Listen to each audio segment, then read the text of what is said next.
Good morning.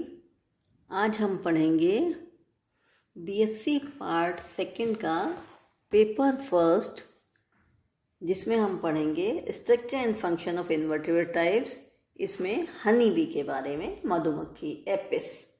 इससे पहले हम 2 क्लासेज में इसको पढ़ चुके हैं, जिसमें हमने इनका general characters, classification, then hive और comb, habit and habitat, caste of honey bee, external morphology, इसके अलावा इनके digestive system, excretory system, respiratory system, circulatory system, इनके बारे में पढ़ा। Then nervous system and sensory system. Nervous system and sensory system के बारे में हम देखते हैं, हमने पिछली क्लास में पढ़ा है, लेकिन हम शॉर्ट में रिवाइज करते हैं। Double ventral nerve cord containing 2 thoracic and 5 abdominal ganglia. Ventral nerve cord double होती है, जिसमें 2 thoracic और 5 एब्डोमिनल गैंग्लिया होते हैं। इट मीन्स 2 thorax रीजन में और 5 एब्डोमिनल रीजन में गैंग्लियन होते हैं। हाईली डेवलप्ड सेंस ऑर्गन, इनके सेंस ऑर्गन हाईली डेवलप्ड होते हैं। Antennae bears olfactory, sense of smell, auditory, hearing and tactile touch organ. Antennae में तीनों तरह के सेंसेशन होते हैं, स्मेल का, हियरिंग एंड टच का, तीनों होते हैं, olfactory, auditory and tactile. Bristle like taste setae, bristle like taste setae होते हैं जो माउथ के पास होते हैं, located near the mouth. 2 large compound eye and 3 ocelli on the top of the head। 2 large compound eye और 3 ocelli head के top पर पाए जाते हैं। देन इसका हम देखते हैं प्रजनन तंत्र या reproductive system. Reproductive system male and female दोनों का हम देखेंगे, अलग अलग डिस्कस करेंगे मेल और फीमेल का रिप्रोडक्टिव सिस्टम। तो पहले हम देखते हैं female reproductive system. Female reproductive system देखने से पहले हम कुछ चीज़ें देखते हैं। मधुमक्खियों में 3 जातियां हैं, रानी, क्वीन, ड्रोन और मेल। इनमें रानी मधुमक्खी मादा प्रजनन योग्य होती है। नर मक्खी और ड्रोन जो जननक्षम होती है, तथा श्रमिक मधुमक्खी जनन अक्षम होती है, मीन्स स्टेराइल होती है। रानी मधुमक्खी में मादा जनन तंत्र पाया जाता है, जिनमें ओवरीज एंड स्पर्मेथिका महत्वपूर्ण अंग होते हैं। अंडे देने वाली रानी मधुमक्खी के अंडाशय में कई ओवेरियोल्स पाए जाते हैं, जो येलो कलर के दिखाई देते हैं, जिनमें डेवलप्ड एग्स रहते हैं।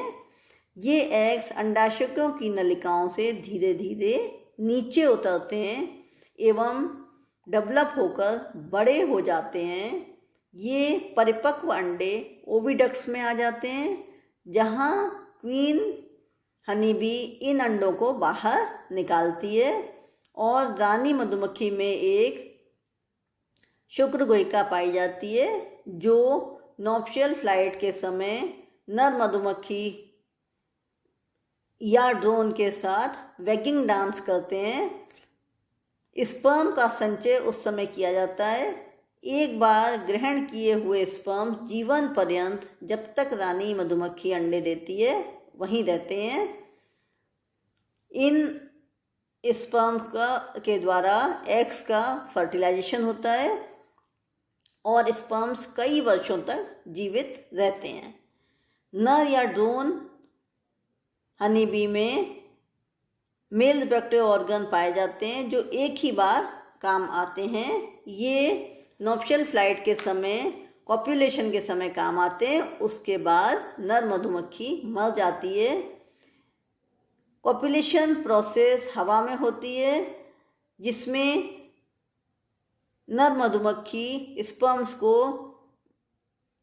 क्वीन के शुक्रगोयिका में छोड़ देती है। कॉप्यूलेशन के समय बहुत तेज आवाज़ होती है, जिसे सुना जा सकता है। अब हम देखते हैं sterile worker honey bee has only vestigial reproductive organ.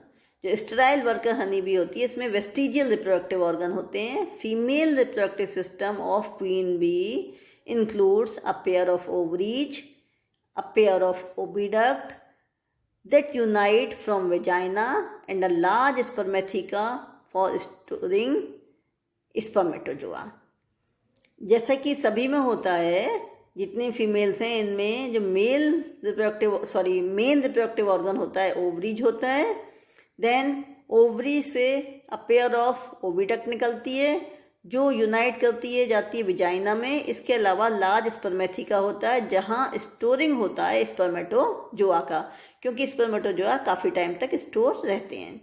The sting is modified ovipositor form external genitalia. जो स्टिंग होता है वो मॉडिफाइड हो जाता है ओविपोस्टर की फॉर्म में और ये बनाता है एक्सटर्नल जेनाइटेलिया.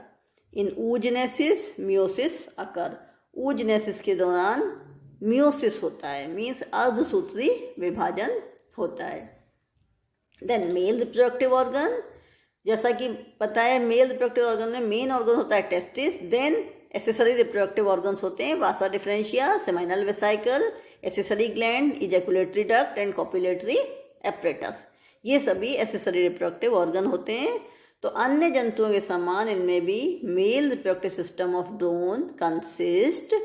ड्रोन में जो मेल रिप्रोडक्टिव सिस्टम है उसमें a pair of each of testis, Vasa deferentia, seminal vesicle, accessory gland and ejaculatory duct that leads to the copulatory apparatus. During spermatogenesis, there is no meiosis because drones develop parthenogenetically from unfertilized egg. Spermatogenesis के दौरान meiosis नहीं होता क्योंकि ये drones होते हैं, ये genetically developed हो जाते हैं अनफर्टिलाइज एग से. सो that their cells are haploid and containing 16 chromosomes. इसलिए इनकी सेल्स हैप्लॉइड होती हैं और इनमें 16 क्रोमोसोम्स होते हैं. मोस्ट रिप्रोडक्टिव सिस्टम में हम यहाँ डायग्राम देखते हैं. Most insect have separate sexes with complex reproductive system. बहुत सारे इंसेक्ट ऐसे जिनमें सेपरेट सेक्सेज होते हैं और कॉम्प्लेक्स सिस्टम होता है reproductive system. In many insect the female has spermatheca in which sperm is store during copulation. Female में स्पर्मेथिका होती है जिसमें स्पर्म स्टोर रहते हैं. तो यहाँ देखिए, ये हम पहले फीमेल का ही देख लेते हैं. Female reproductive organ female honey bee का आप देखिए, a pair of ovaries. Ovaries से देखिए ट्यूब लाइक स्ट्रक्चर निकल रही है ओविडक्ट, जो जॉइंट होती है कहाँ पर, विजाइना में. इसके अलावा देखिए स्पर्मेथिका हैं, एसेसरी ग्लैंड्स दिखाई दे रही है. स्पर्मेथिका में काफ़ी समय तक स्पर्म रहते हैं. ये देखिए पोस्टीरियर रीजन में रिप्रोडक्टिव सिस्टम पाया जाता है. देन मेल में देखते हैं, जैसा कि आपको बताया था मेन रिप्रोडक्टिव ऑर्गन टेस्टिस है. Then accessory glands, ejaculatory duct, penis, vas deferens and seminal vesicle. तो आप देखिए ये टेस्टिस दिखाई दे रही हैं. पेयर ऑफ टेस्टिस से निकलकर ये आप देखिए वासा डिफरेंस एंड सेमाइनली वासा डिफरेंस दिखाई दे रही है. ये आगे जाकर सेमाइनल वेसाइकल में खुलती हैं. देन इजैकुलेटरी डक्ट और एसेसरी ग्लैंड्स पाई जाती हैं. तो इस तरीके से ये मेल और फीमेल रिप्रोडक्टिव सिस्टम हमने देखा. अब हम देखेंगे इसकी लाइफ साइकिल. लाइफ साइकिल में आप देखिए नंबर 1 आप देखिए, फीमेल ले 1 or 2 egg every 3 days. Female ले करती है 1 or 2 एग्स एवरी 3 डेज. हर 3 दिन में 1 या 3 एग ले करती है. देन सेकंड में देखेंगे एग्स हैच आफ्टर 9-10 डेज. 9वें और 10वें दिन एग्स का हैचिंग होती है. Then 5 days, 7 days, 9 days. Nymph moults 3 times grows. Nymph होता है वो 3 times बड़ा हो जाता है 9 days पर. Then young adult emerge 4. Next हम देखते हैं इसमें 4 day मैच्योरिटी और ये अडल्ट का फॉर्मेशन हो जाता है. आप देखिए 1 by 1 दिखाया गया है. नंबर 1 पर आप देखिए फीमेल ले करती है egg 1 or 2 every 3 days. Second number पर एग्स हैच होते हैं 9 to 10 डेज में। देन थर्ड नंबर पर आप देखिए 9 डेज पर निम्फ फॉर्मेशन हो गया और आगे अडल्ट का फॉर्मेशन हो जाता है। मधुमक्खियों में वृंदन, यह क्रिया वसंत ऋतु में या ग्रीष्म ऋतु में प्रारंभ होती है। अधिक भोजन की उपलब्धता के कारण छत्ते में मधुमक्खियों की अत्यधिक मात्रा पाई जाती है। भीड़ को कम करने के लिए ये झुंड बनाकर रहते हैं। इसे वृंदन या स्वार्मिंग कहा जाता है। ये नए स्थान पर नई कॉलोनियों का निर्माण कर लेते हैं। कभी कभी रानी मधुमक्खी जो होती हैं अपने दंश को मार देती हैं, क्योंकि छत्ते में वह किसी अन्य रानी मधुमक्खी को सहन नहीं कर सकती। मीन्स एक छत्ते में केवल एक ही रानी मधुमक्खी रहती है। देन इसके बाद हम देखेंगे डेवलपमेंट एंड कास्ट डिस्क्रिमिनेशन, कैसे कास्ट का डिटर्मिनेशन होता है और डेवलपमेंट कैसे होता है। पॉपुलेशन के 3-4 दिन बाद युवा रानी मधुमक्खी अंडे देती है। इसमें हमने बताया ही था आपको। निषेचित अंडा रानी व श्रमिक प्रकोष्ठ में दिया जाता है, जबकि अनिषेचित अंडा ड्रोन कक्ष में दिया जाता है। अंडे देने के 3 दिन बाद अंडे से एक लार्वा बाहर निकलता है। लार्वाओं से श्रमिक या रानी मधुमक्खी बनना उनको दिए जाने वाले भोजन पर निर्भर करता है। श्रमिक मधुमक्खियां इन लार्वाओं को पालती हैं व पोषण करती हैं। पहले 2 दिन में सभी लार्वाओं को रॉयल जेली जैसा भोजन खिलाया जाता है। बाद में जिन लार्वाओं को रानी बनना होता है उन्हें जीवन पर्यंत यही भोजन दिया जाता है, जबकि श्रमिक और ड्रोन बनाने के लिए तीसरे दिन से भोजन से रॉयल जेली हटा दी जाती है व भोजन में शहद की मात्रा बढ़ा दी जाती है। लार्वा वृद्धि करते हुए 9वें दिन जिस कक्ष में लार्वा रहते हैं उन्हें मोम के आवरण से सील कर दिया जाता है, जिससे लार्वा अवस्था प्यूपा में रूपांतरित हो जाती है। प्यूपा अवस्था भली भांति बंद किए हुए कक्ष से गुजरती है। इस दौरान लार्वा अपने चारों तरफ एक पतली रेशमी कोकून स्रावित करता है। रानी मधुमक्खी बनने में लगभग 13 दिन, श्रमिक बनने में 18 दिन और ड्रोन बनने में 21 दिन का समय लगता है। सर्दियां आते ही श्रमिक द्वारा ड्रोन को छत्ते से बाहर खदेड़ दिया जाता है। या तो श्रमिक उन्हें अपने डंक से मार देते हैं या वो ठंड और भूख से मर जाते हैं। श्रमिक व रानी मधुमक्खियां एकत्रित शहद पराग से पोषण प्राप्त करते हैं।